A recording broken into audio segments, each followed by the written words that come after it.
네, 안녕하십니까. 광주 전남권 뉴스입니다. 지지부진해 보였던 광주 신세계백화점 신축 확장 사업이 금호월드 측의 상생한 협의 제안 이후 급물살을 타는 모양새입니다.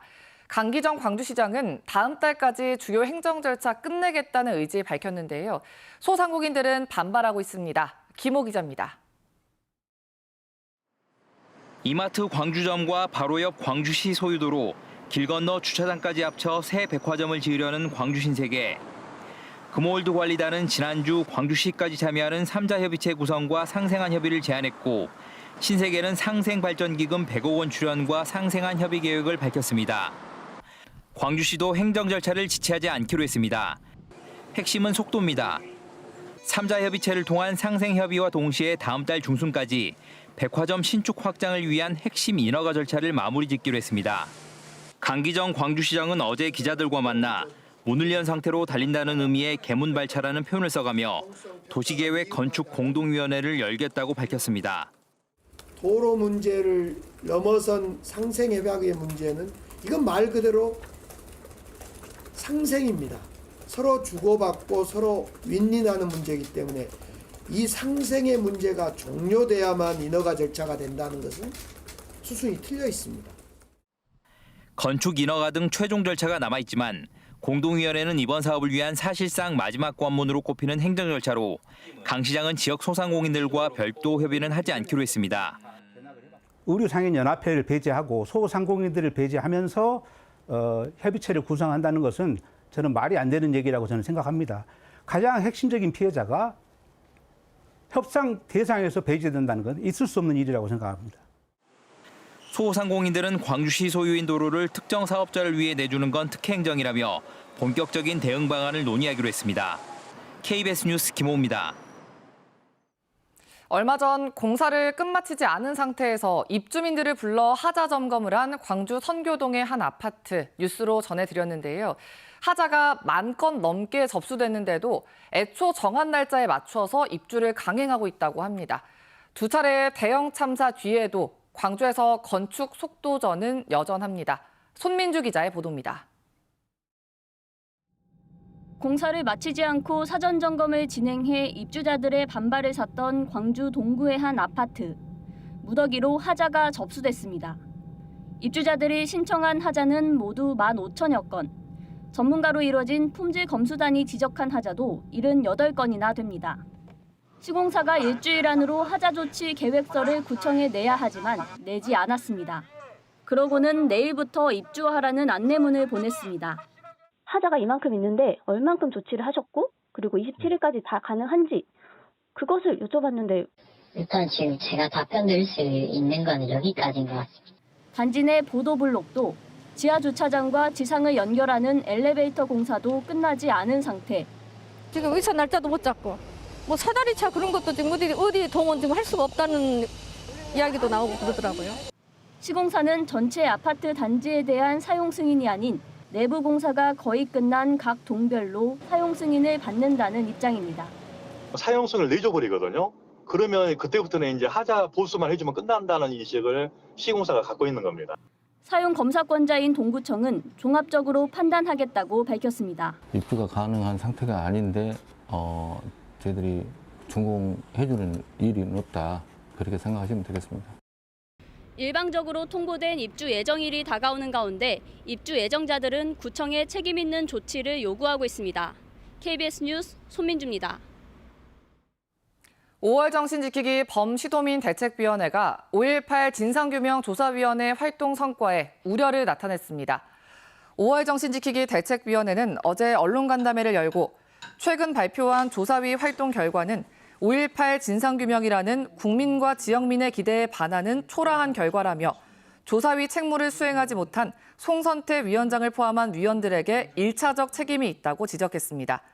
대책위는 또 불법 비리와 이전 투구의 모습으로 여론의 질타를 받고 있는 5.18 부상자회와 공로자회에 대해서 특전사 동지회와의 대국민 공동선언을 즉각 폐기하고 시민들에게 사죄해야 한다고 재차 강조했습니다.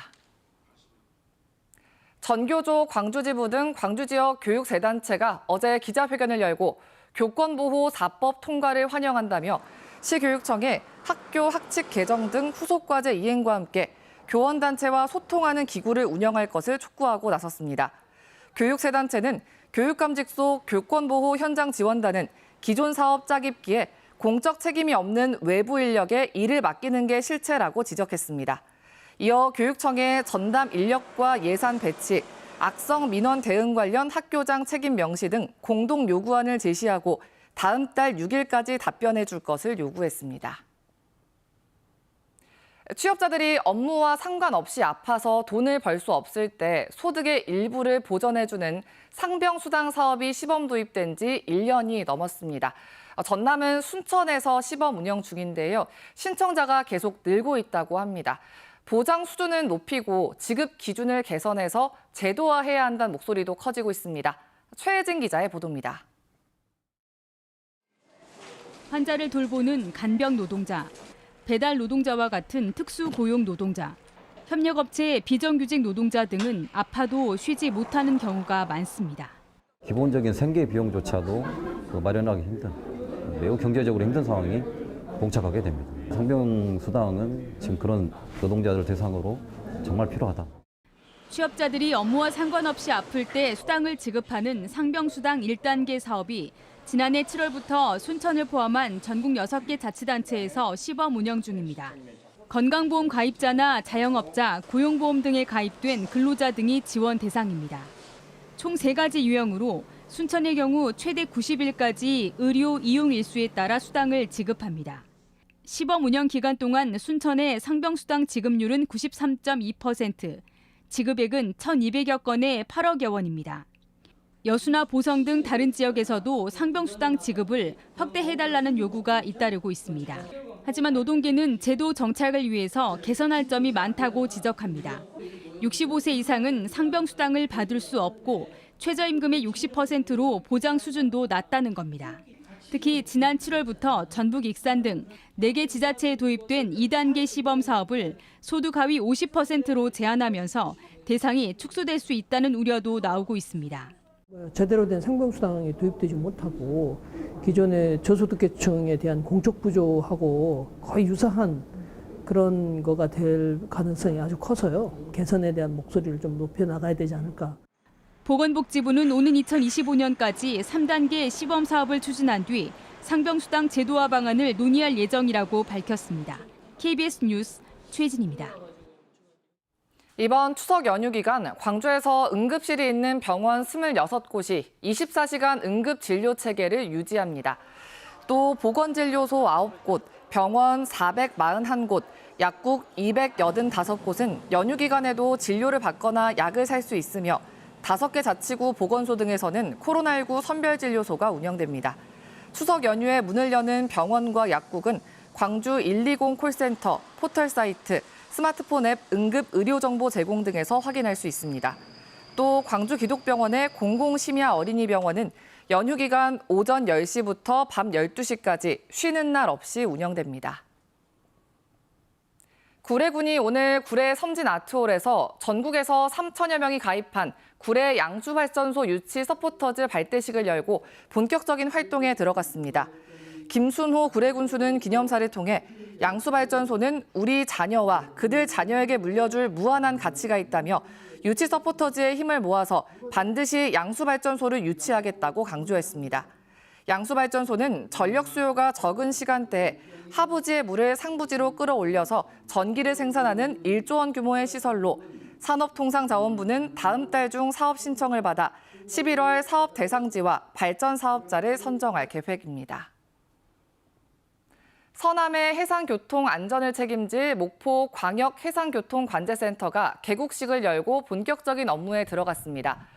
목포시 죽교동에 들어선 서해해경청 목포광역관제센터는 목포와 진도, 신안해역 등 모두 7,400여 제곱킬로미터를 관할로 두고 선박사고 예방과 긴급 상황 시 대응에 나서게 됩니다.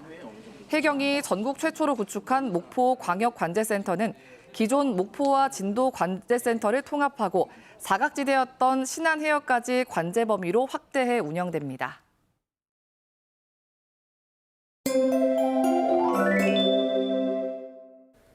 오늘은 작은 우산 챙기셔야겠습니다. 서해상에서 비구름이 유입되면서 전국 대부분 지역에 비가 내리겠습니다.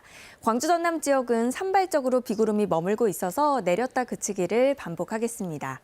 광주 전남 지역의 비는 오늘 저녁까지 이어지겠고요. 양은 5mm 미만으로 많지는 않겠습니다.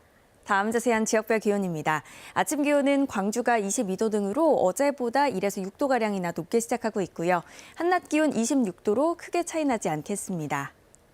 순천의 낮 최고 기온 26도, 구례 25도로 어제와 비슷하거나 1에서 3도가량 낮겠습니다. 목포의 한낮 기온 26도, 강진과 해남 28도까지 오르겠습니다. 신안을 비롯한 도서 지역은 25도에서 26도가 예상됩니다. 바다의 물결은 서해남부 먼바다에서 최고 2m로 다소 높겠고요. 달의 인력으로 인해서 해수면의 높이가 높은 기간입니다. 만조시의 해안가 저지대에서는 침수 피해 없도록 조심하셔야겠습니다. 연휴 첫날인 목요일 오후부터 차차 맑아지겠고요. 주말 사이에 더 선선해지겠습니다. 날씨였습니다. 9월 26일 뉴스광장 마칩니다. 시청해주신 여러분 고맙습니다.